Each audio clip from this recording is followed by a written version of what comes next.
Good morning, Vietnam. Education and children and AI. Okay.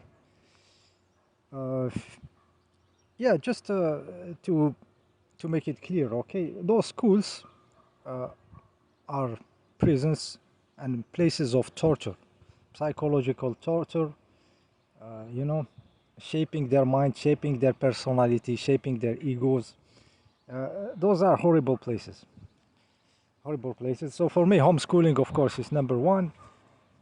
And the more tool you have for this homeschooling, the better is. Okay, and there is crazy way that we can invent those tools. Okay, especially with the computing and the AI of now. But before we go that much complicated, let's start what's happening in the school. The school breaks the people, breaks the children. The goal is to make cogs of the system, efficient robots, and in the process, many of the kids are destroyed. Okay, their flame extinguished, their creativity extinguished. They end up in mediocre lives. Okay, possibly happy lives without having all their potential expressed and everything, and possibly decent people having their business and everything. Many of them with a strong personality when they were kids, they didn't, they really rejected the stuff, are really doing well outside, even if their potential was never deployed, or their maybe their liking loving of science or something has been stopped because of the dirty system. Okay, so it breaks many people. It breaks even the people who achieve there, because they have been through MK Ultra through the years, and at certain moment they break. Even if they are efficient cogs in the system, if there is some humanity in them, they can break also. Okay, depressed and stuff. Okay, so school is crap. Okay, school teaches submission, for example, to the authority. I had a friend of mine. We were talking about this torturing of the children. He said, I teach kids for a little bit of time in my life, like a small job, like small kids." And he said to me this: at certain moment, we received the order to not let them go to toilet till the bell rings. I was, wow. He said, crazy. He said I did the opposite. My friend is a good guy, a real human being. Okay, so he did the opposite. He said to the kids, any one of you who wants to go to toilet, you don't talk to me. You stand and you go. Okay, so he flipped the total plan of those demonic forces there, the opposite side. Okay, because he's a real guy and brave. Okay.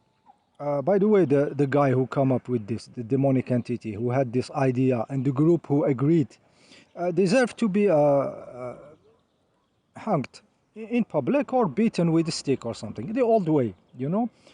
So there is those attacks. This is attacks on the substance of the children.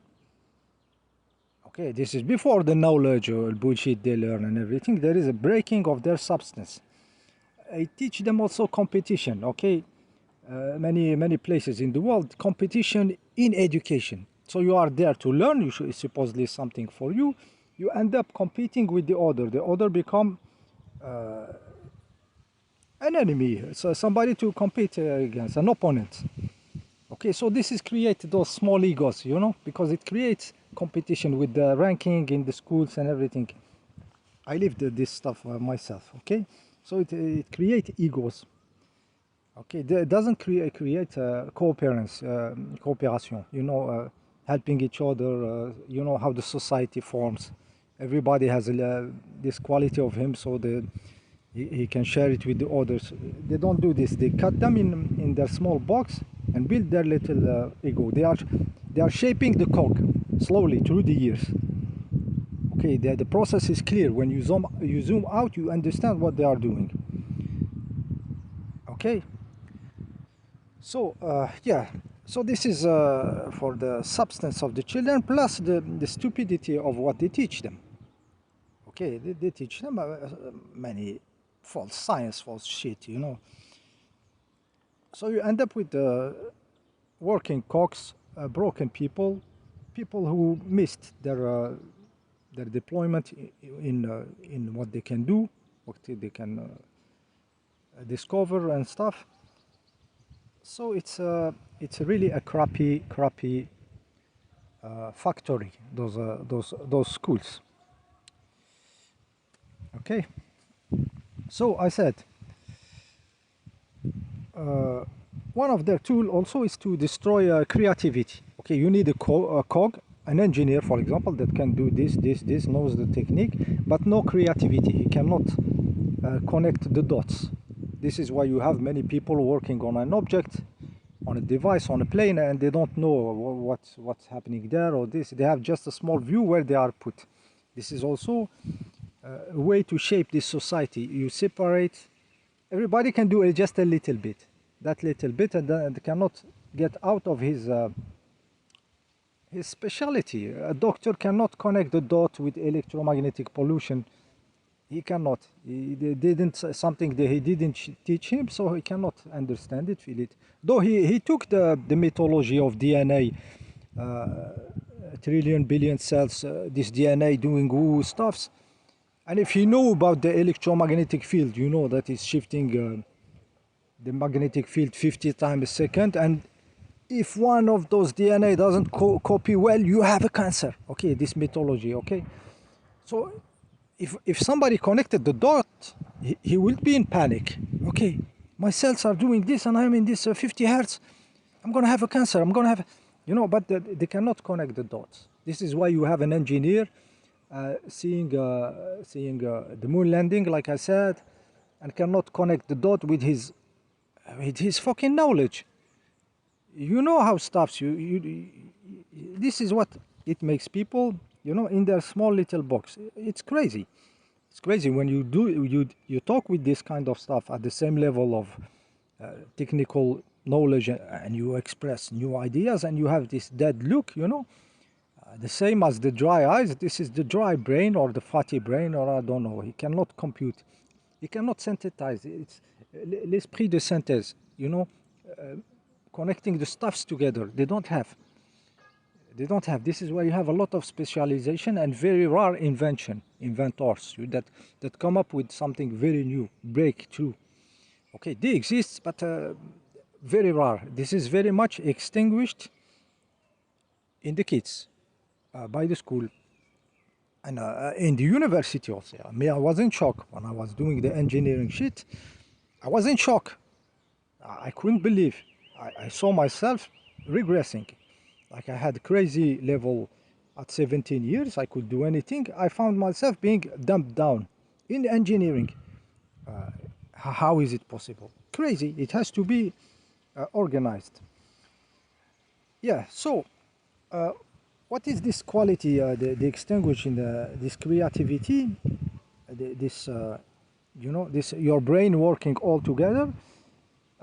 They extinguish it with mathematics. Okay, mathematics. That's one way to do it. Okay, we had a very good mathematics program. Like I said, at the age of 17, it's the only mathematics I will need in my life ever. I had everything. I could do anything. Okay, but at the expense of many children being left behind. Okay, because it was a train. You catch it or not, you lose a concept in the somewhere, and you cannot continue. Okay, it's a train. Some kids stay, and the other they let go. They let go. Okay, because it is designed like this. So mathematics is taught as being the base of everything, while it is just a language. It's like the same if I tell you English is the base of life. Okay, and mathematics is the base of science. It's not true. It's fake. It's a big mistake. So, for example, a concept like a golden ratio. Many people, when they imagine it, they will imagine it in Fibonacci sequence. They will imagine it in numbers in this sequence. While the golden ratio is a geometric occurrence. It occurs in geometry. You can do this on a square. You cut it in two. You do this line, and then you flip, and you have this perfect golden ratio. It's not 1.61, and you cannot know exactly It's perfect. Okay, so the kids have to start thinking from the numbers toward the reality, toward the spatialization, toward the geometry, and not the other side. Not the other side. Okay? The story should be flipped. All of it. Okay, so another way to enter the smartness of the kid. I give you an example. I have to give you an example so you feel this. I give you a very simple example on how the intelligence should work. If you give a problem to a child, say you have a wall, you have a wall in front of you and 3 shelves, okay? And you have to position them perfectly on the horizontal level, like the same space. 3 shelves on the wall, okay? One next to the other, horizontally. So you give the shelves, these are the shelves, you show those pieces of wood, this is the wall in front of me, and you have this string. It's a string, it's just a string, just okay, a wire. No measurement, no numbers, you just have the string. Okay, the kid will come up with the solution, okay, and no kid will not be interested in this. No kid. You know, take kid, tell them to multiply and this. You lose them because it's only left brain, the number. They are playing on the language. They are not using their whole brain. If you give this problematic of the shelves, and then they have to come with a solution. For example, it will be to put the shelves one next to the other in the wall, all next to the other, and then you take the string and you measure the remaining space. Okay, you measure it with the string, and then you fold the string in 4 parts, which will be the space between the shelves. A problematic like this, any child will keep interest because the brain is fully working. Okay, it's not numbers, it's not okay, you never said we're going to measure the shelves, we're going to measure the whole wall, measure the whole shelves, multiply one shelf by 3, then minus the whole wall, then divide by 4.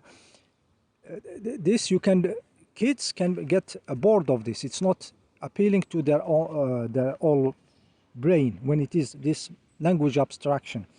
Okay, so we should enter the knowledge by the spatialization, by the geometry, and the geometry go far away till very complex mathematical concepts. Okay, we are shelves, but we can go number pi. Okay, some geniuses may see it in geometry, to solve it in geometry. Okay. When you start with the mathematics, you have this fascination toward the numbers, like number p, the mysteries of number pi. Pi has no mysteries, guys. I did a video, I put you the link again. The circle, you put it on a grid of small squares, you cannot measure it perfectly, okay, by cutting the space in numbers, in mathematics, in squares. There is no possibility to have an end of this because it's a curved line crossing small squares, and the more you get more precision, it's still there. It's still a curved line on the squares. The more you make the squares small, you will never measure a curved line. That's it. There is no mysteries. There is no need to learn this infinite numbers and see mysteries there. So they do soup of this. So you have even those smart monkeys, very smart monkeys, that will talk about this number and everything. So it's a form of fake reality, madness, smartness of the monkeys. This is where they close the best children. Those are the best that make it there. Okay, we have to count the whole others, and it's a lot of suffering in those schools, many suffering, humiliation and stuff. Okay, I continue part 2. Like I said, I would prefer children never to see those schools, stay homeschooled, and if they had the tools that we can have now with technology, it will be even crazy. We can have very high level kids in very short time. You know, we have an hour a day or something, the rest is just playing. I continue video number 2.